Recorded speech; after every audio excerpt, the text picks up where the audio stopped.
اور مرزا صاحب ہوں یا کوئی اور ہو وہ کیسے ان تک پہنچ سکتے ہیں. بہرحال ایک بیانیہ بنانے کی کوشش کی لیکن بات ختم کہاں پہنچی تھی؟ دیسی گھی کے تڑکے کی خوشبو پہ.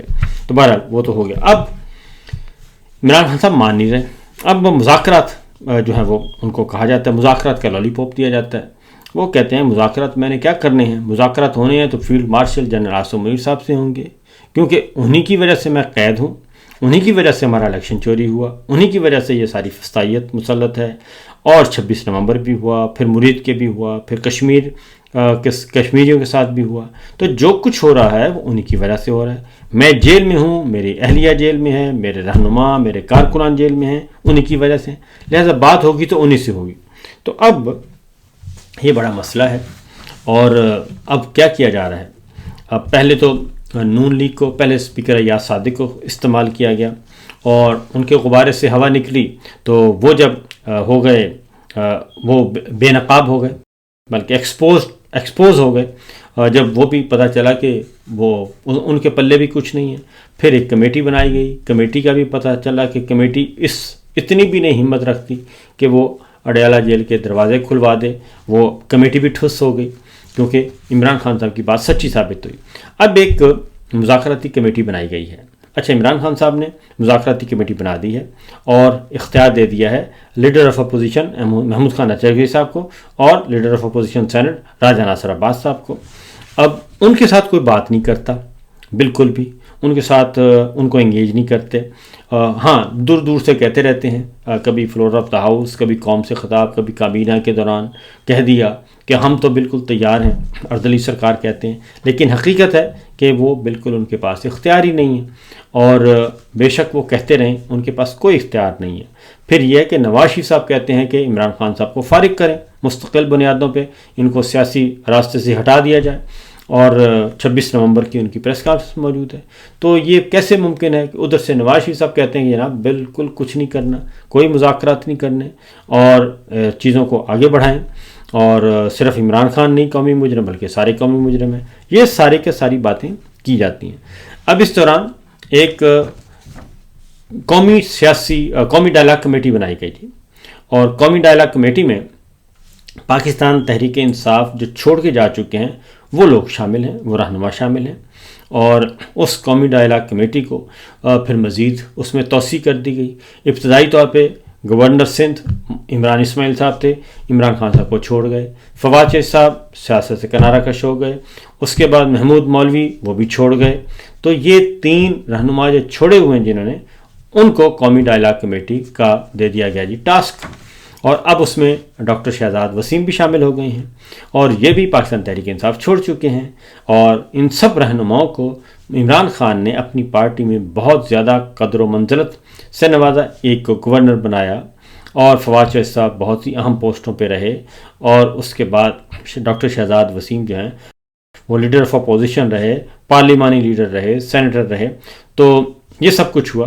لیکن اب چونکہ یہ پاکستان تحریک انصاف کو چھوڑ چکے ہیں تو اس کا مذاکراتی یہ قومی ڈائلاگ کمیٹی کا مطلب جو ہے یہ پی ٹی آئی تو نہیں ہے. اب اس میں پھر مزید کل ان کا پہلی بیٹھک ہوئی اور ان کی ملاقاتیں بھی ہوئیں لاہور کے سیاسی رہنماؤں سے جو اسیران ہیں ان کے ساتھ. اور ایک فارمولہ بھی ہے ان کے پاس اور وہ ہے کہ شاہ محمود قریشی صاحب اور جو لاہور کے اسیران ہیں ان کو پہلے رہا کیا جائے. اب یہ کمیٹی کیوں بنائی گئی ہے؟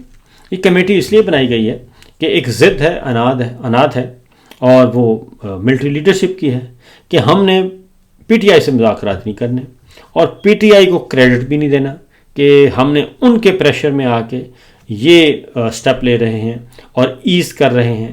یہ ہماری ناک کٹ جائے گی.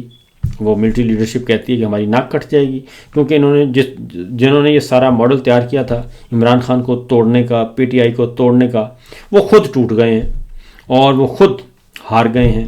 اور اب ان کی اپنی درخت بنتی ہے کیونکہ سب کے اندازے غلط ثابت ہو گئے.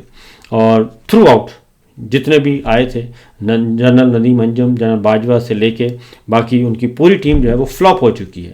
ان کا کوئی اندازہ، کوئی انفارمیشن، کوئی ان کی جو کرتے ہیں ریسرچ پیپر تیار کرتے ہیں، کوئی بھی چیز ان کی صحیح ثابت نہیں ہوئی.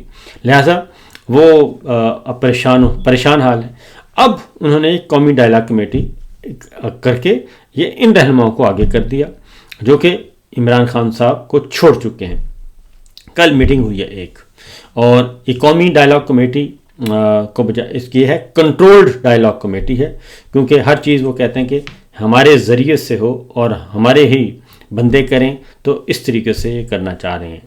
تو اس میں کل دانشور بھی تھے، صحافی بھی تھے، وکلا بھی تھے، مختلف لوگ یہاں پہ گئے، اور پہلا جو ہے وہ قومی ڈائلاگ کمیٹی کا اجلاس ہوا، اور اس میں پھر کچھ گفتگو ہوئی، کچھ تقریریں ہوئیں، کوئی اظہار خیال ہوا، تو ایک مشترکہ اعلامیہ جاری کیا گیا ہے۔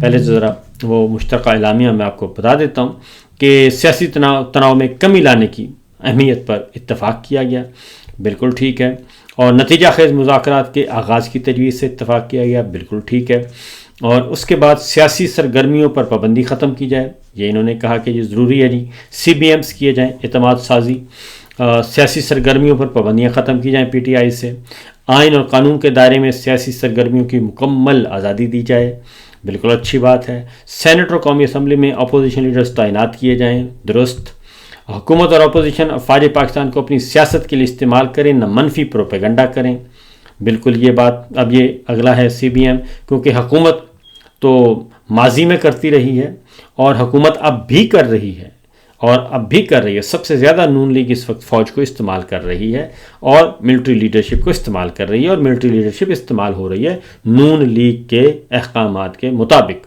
کیونکہ احکامات، فرمائشیں، خواہشات وہاں سے آتی ہیں اور پوری کر دی جاتی ہے ملٹری لیڈرشپ کی طرف سے، تو یہ حقیقت ہے۔ اور اپوزیشن، ظاہر ہے جب اپوزیشن کو آپ دیوار کے ساتھ لگائیں گے تو انہوں نے تنقید ہی کرنی ہے، اور انہوں نے پھول تو بھیجنے نہیں ہیں۔ تو اس کے بعد انہوں نے کہا جی حکومت اور اپوزیشن تنقید نہ کرے گی، اور محترمہ بشرا بی بی اور ڈاکٹر یاسمین راشد صاحبہ سمیت تمام خواتین ورکرز کو فی الفور رہا کیا جائے، بالکل ٹھیک ہے جی، اور صرف خواتین کا کہا گیا ہے، اور تمام خواتین کو، اور سیاسی کارکنان کے خلاف مقدمات ختم کیے جائیں، بالکل اچھی بات ہے، جیل میں قید سیاسی کارکنوں کو فوری رہا کیا جائے، بالکل اچھی بات ہے، اور پھر میڈیا پر سینسرشپ ختم کی جائے، اینکرز پر پابندیاں ختم کی جائیں، بالکل درست ہے۔ اس میں یہ بھی ہونا چاہیے تھا کہ جھوٹے بے بنیاد مقدمات، اور جو جھوٹے بے بنیاد مقدمات میں زبردستی سیاسی کارکنان کو، میڈیا پرسنز کو جو سزائیں سنوائی گئی ہیں وہ بھی کالعدم قرار دی جائیں، یہ بھی ہونا چاہیے تھا۔ اور پھر اجلاس نے آگے پھر دہشت گردی کے خلاف جو مسلح فوج اور فورسز کی جو ہے ان کو خراج تحسین پیش کیا، بالکل ٹھیک ہے جی، اچھی بات ہے۔ تو یہ قومی کمیٹی کا کل اجلاس ہوا، یہ کنٹرولڈ ڈائلاگ کمیٹی ہے بنیادی طور پر، اور یہ چاہتے یہ ہیں کہ اس کا کریڈٹ جو ہے ہم کسی بھی صورت میں عمران خان یا پی ٹی آئی کو نہ دیں، اور یہ تاثر نہ جائے کہ جناب حکومت یا ہماری ملٹری لیڈرشپ جو ہے وہ جھک گئی ہے، اور وہ کمپرومائز اور وہ کمزور ہو گئی، یہ تاثر نہیں دینا چاہتے۔ لیکن میں آپ کو بتاؤں حقیقت یہ ہے کہ جب تک یہ عمران خان صاحب سے بات شروع ہوگی، عمران خان پہ بات ختم ہوگی، اور ہاتھی کے پاؤں میں سب کا پاؤں، نیچے جتنی بھی ایکسرسائز کرتے رہیں، اس کمیٹی کو کوئی اون نہیں کرتا۔ جب تک اس کمیٹی کو کوئی اون نہیں کرے گا، سوائے حکومت بھی نہیں کرے گی، اور یہ جو ہے پاکستان تحریک انصاف اور متحدہ اپوزیشن جماعتیں وہ نہیں کریں گی، ان کے ساتھ مذاکرات ہونے ہیں، یہ ٹھیک ہے، یہ ایک ماحول بنا رہے گا، اور ایک پیرالل ایک فورم بنا دیا گیا ہے، اور یہ ہے اسٹیبلشمنٹ کا ہی خاص طور پہ، اور اس میں اسٹیبلشمنٹ کے کہنے بھی بنایا گیا ہے، کیونکہ کوئی نہ کوئی وہ راستہ نکالنا چاہتے ہیں کہ حافظ صاحب بھی مطمئن رہیں، اور عمران خان صاحب بھی مطمئن رہیں، اور کوئی نہ کوئی بیچ بچاؤ کا راستہ نکالا جائے۔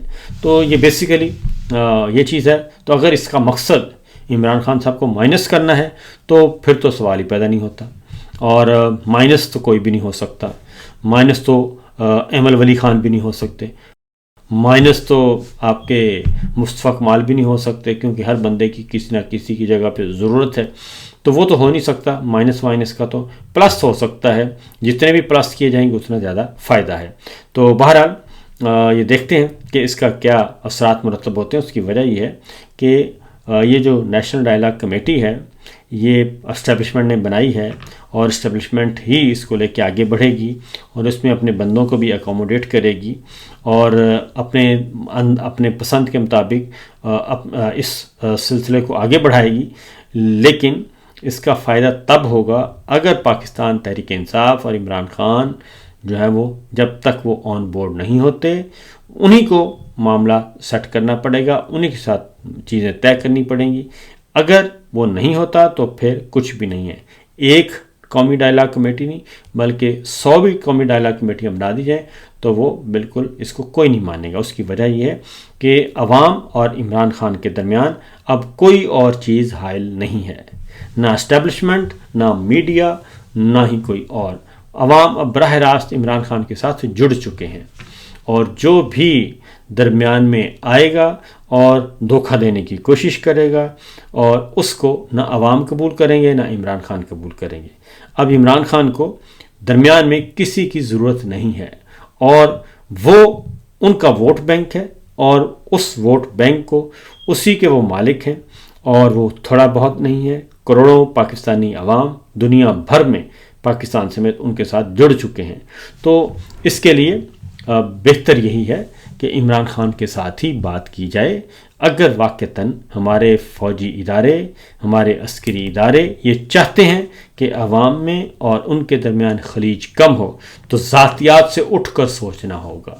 ذاتی انتقام, ذاتی فائدے, اور سب سے بڑھ کر یہ کہ یہ جو بیساکھیاں آپ نے پالی ہوئی ہیں جناب ہارے ہوئے لوگوں کی, ان بیساکھیوں کو چھوڑنا ہوگا کیونکہ نہ آپ کو ونڈر بوائے کی ضرورت ہے نہ آپ کو سرنڈر بوائے کی ضرورت ہے. پھر سیدھا معاملات چلیں گے. فی الوقت اتنا ہی جناب, اجازت دیجیے. اللہ حافظ.